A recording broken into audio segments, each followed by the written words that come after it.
اس video میں ہم جانیں گے کہ دور قدیم میں انسانوں پر تشدد کرنے کے لیے کون سے آلات تیار کیے گئے جو ظلم و بربریت میں اپنی مثال آپ تھے۔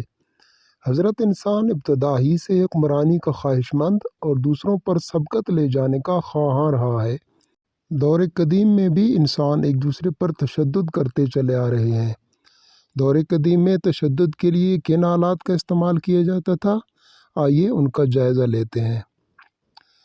بیریزن بیل۔ بیریزن بیل ایک کھوکھلے پیتل کا مجسمہ تھا جسے اصلی بیل سے مشابہت کے لیے تیار کیا گیا تھا۔ متاثرین کو یا مجرموں کو اندر رکھا جاتا تھا۔ عام طور پر ان کی زبانیں پہلے کاٹی جاتی تھیں اور پھر بیل کے گرد آگ روشن کی جاتی تھی۔ جیسے ہی شکار اندر کی شدید گرمی کا شکار ہوتا وہ درد سے ٹکریں مارتا اور چیختا۔ اندر کی آوازیں اصلی بیل کی طرح ہوتی تھیں اور اس سے سامعین کے لیے اضافی تفریح پیدا ہوتی۔ روایت ہے کہ یہ آلہ ایک یونانی نے ایجاد کیا تھا۔ اگلے نمبر پر آتا ہے تھمب سکرو۔ انگوٹھوں کے اسکرو تشدد کی ایک بہت ہی مکروہ شکل کی نمائندگی کرتے ہیں۔ ان کے استعمال سے مجرم کے مرنے کا امکان نہیں ہوتا تھا لیکن ناقابل برداشت اذیت ہوتی تھی۔ یہ آلہ 3 سیدھی دھاتی سلاخوں پر مشتمل ہوتا جن کے درمیان انگوٹھے رکھے جاتے۔ ایک سکرو لکڑی کی بار کو نیچے کی طرف دباتا اور انگوٹھوں کو دردناک طریقے سے کچل دیتا۔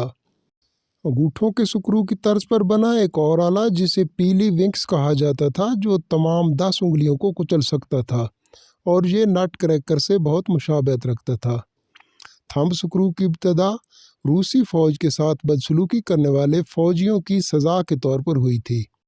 اگلے نمبر پر آتا ہے ریک۔ صدیوں تک پورے یورپ میں ظلم و ستم کے لیے ریک کا استعمال ہوتا رہا۔ ریک بہت سی شکلوں میں آیا لیکن بنیادی طور پر یہی خیال کیا جاتا ہے کہ یہ ایک ایسا آلہ تھا کہ شکار کو اس کے نیچے باندھ دیا جاتا، جبکہ کچھ میکینیکل ڈیوائسز عام طور پر کرینک یا ٹرننگ وہیل رسیوں کو مضبوط کرتی اور شکار کے جسم کو اس وقت تک کھینچتی جب تک کہ اس کے جوڑ منقطع نہیں ہو جاتے۔ مسلسل دباؤ کی وجہ سے اعضاء بالکل پھٹ جاتے تھے۔ ریک کی ایک قسم کو ہارس کہا جاتا تھا۔ یہ لکڑی کا ایک آلہ تھا جو مبہم طور پر شکل میں ایک حقیقی گھوڑے سے مشابہت رکھتا تھا۔ شکار کو اوپر کی طرف گھوڑے کی پیٹھ کی طرح ایک لکڑی سے باندھ دیا جاتا۔ متاثرہ شخص کے ہاتھوں اور پیروں کے ساتھ بندھی ہوئی رسیوں کے نیچے پلیاں ہوتیں جو شکار کو اس وقت تک کھینچتیں جب تک کہ اس کے جوڑ منتشر نہ ہو جاتے، پھر اسے وہیں چھوڑ دیا جاتا تھا۔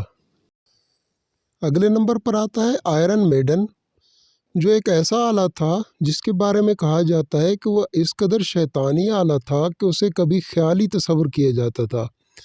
یہ ایک سیدھا سارکوفیگس ہے جس کے اندرونی سطحوں پر سپائکس ہوتے۔ سامنے والے حصے پر دوہرے دروازے کھلتے جو شکار کو اندر داخل ہونے کی اجازت دیتے۔ ایک دروازے سے 8 سپائکس نکلتے اور دوسرے سے 13۔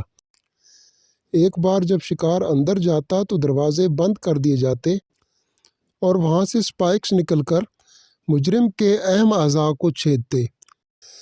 وحشت میں اضافہ کرنے کے لیے 2 سپائکس خاص طور پر آنکھوں میں گھسنے کے لیے رکھے گئے تھے۔ اگلے نمبر پر آتا ہے بریسٹ ریپر۔ بریسٹ ریپر ایک دھاتی پنجہ تھا۔ عورت کو دیوار سے باندھ دیا جاتا اور پھر پنجہ زبردستی کھینچ لیا جاتا جو چھاتی کو ٹکڑے ٹکڑے کر دیتا تھا۔